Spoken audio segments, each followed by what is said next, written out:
Stacking layers of shapes cut from veneers already in your stash is a great way to create pendants and ornaments with lots of texture and visual interest.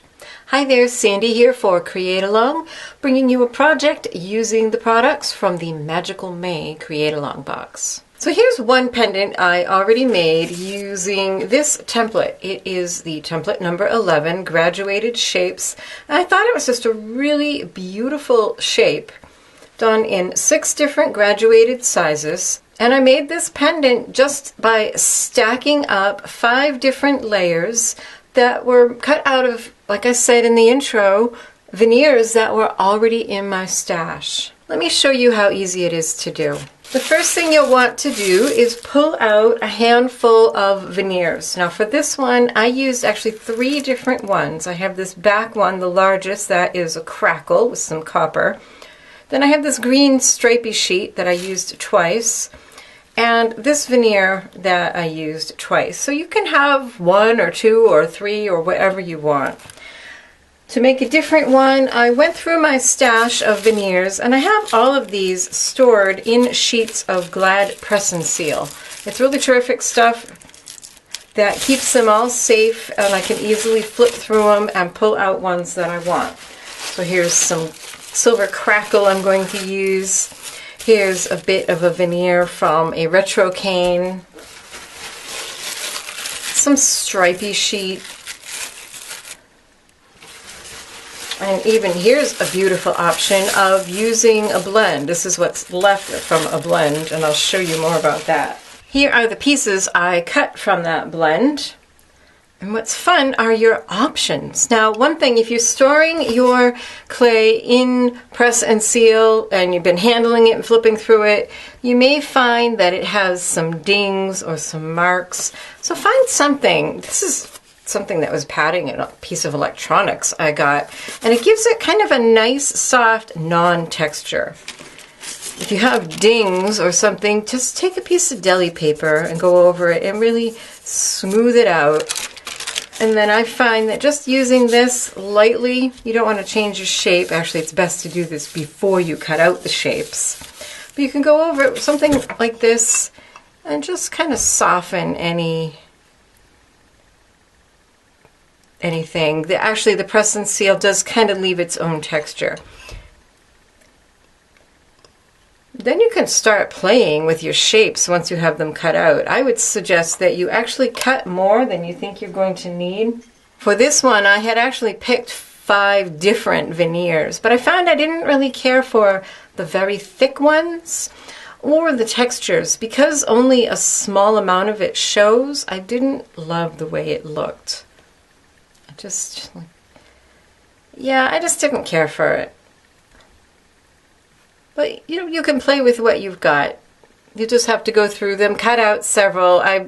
For these 5 layers, I probably cut out a total of 10 sheets before I settled on something I was happy with. Like I said, this was cut out of that blend I showed you earlier, and you can really have fun playing.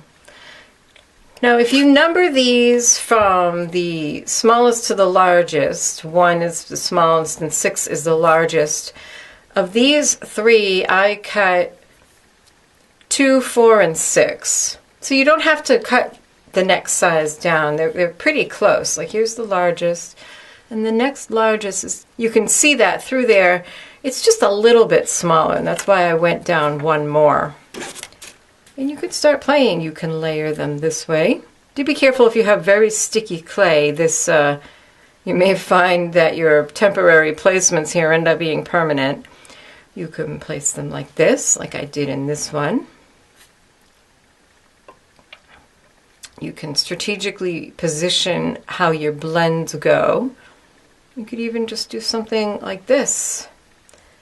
My first thought actually had been to do like lots of them rotating, which is kind of beautiful. Actually, I really like that one. I may do this one just like that. So basically, each next one, the points go in between 2 side points. Then this works out perfectly, actually, if you skip a size in between. So that's kind of cool that you get a lot of interest and movement. Cutting out your pieces is not hard, but you do want to take some care. So here's just some white clay, and I silk screened on this with a Create Along silk screen. I think is it crackled glass? Something like that, I've forgotten. Place your template on and just burnish, lightly rub the edges down a little bit. Have a nice, fresh, sharp blade in your craft knife. Then just take your time cutting the template. Start in the corners. Have a light hold, not a death grip, on your blade so that it will follow nicely along. These corners that are coming in, you want to overcut just a hair so that they're cut completely, so that those two cuts meet. So just, if you hold it lightly, you're less likely to be shaving off bits of your plastic. I did a little bit as I was cutting. So just hold your blade lightly. Oops, yeah, that happens on occasion. And that's from rushing. That's from going too fast. So slow down. And you'll get the feel of it. If you want, you might just roll out some sheets of clay without your veneer or decoration on them and practice cutting so you get the feel of it, so that when you do start cutting, you won't wreck your nice veneers.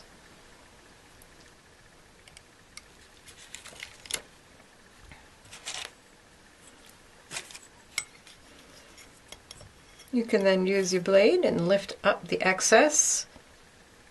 Here are a few other of those sheets I showed you earlier that I already cut out. And I'll have to decide how I want these positioned.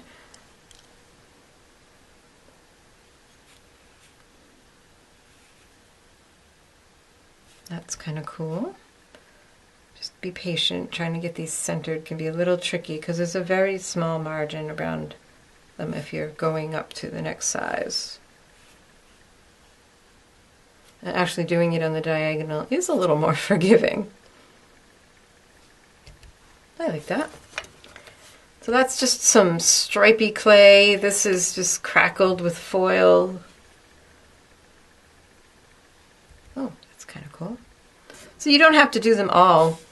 Like this one, this one was on the diagonal, this one was on the diagonal, but then the center one wasn't. So you can decide. Try the different sizes and shapes.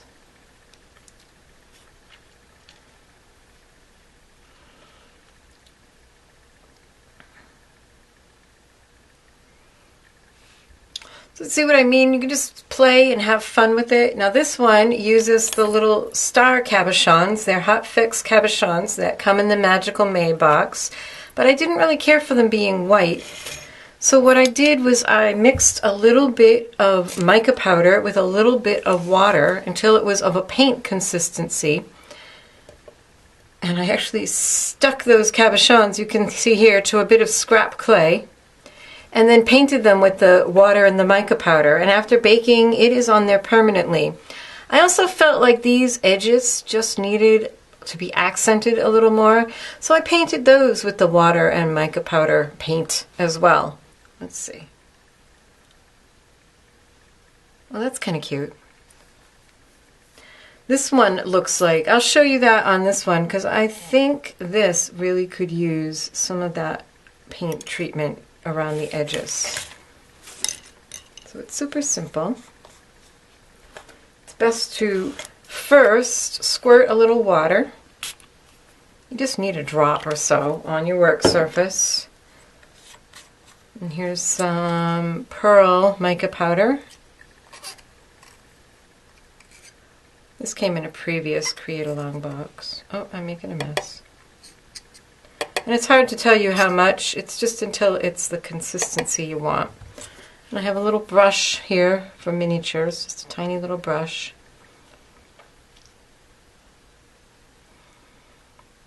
And so you just keep adding powder until it is the viscosity you want to paint with.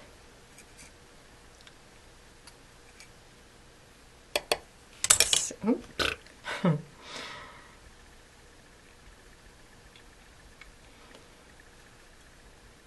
now that's a little too thick, so now I'll add a little bit more water.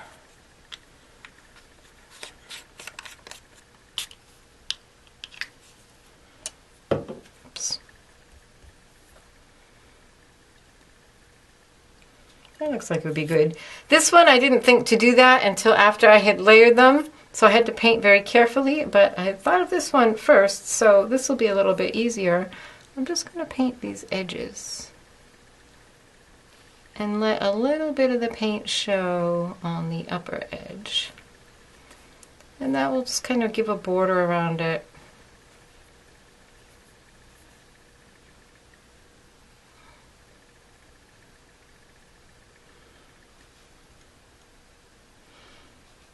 And I think I might have gotten a little bit more mica powder on my retro cane veneer than I want.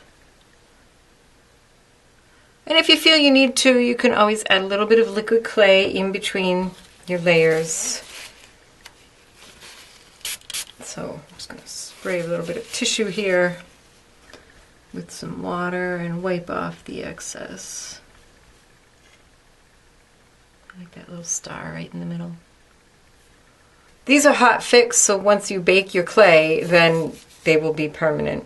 If you wanted to make double-sided ornaments, you could add lots more layers and have a lot more thickness to them. You could cut several layers that are the same size and just rotate them and then keep decreasing the size. You could add more on the back and have quite a three-dimensional ornament.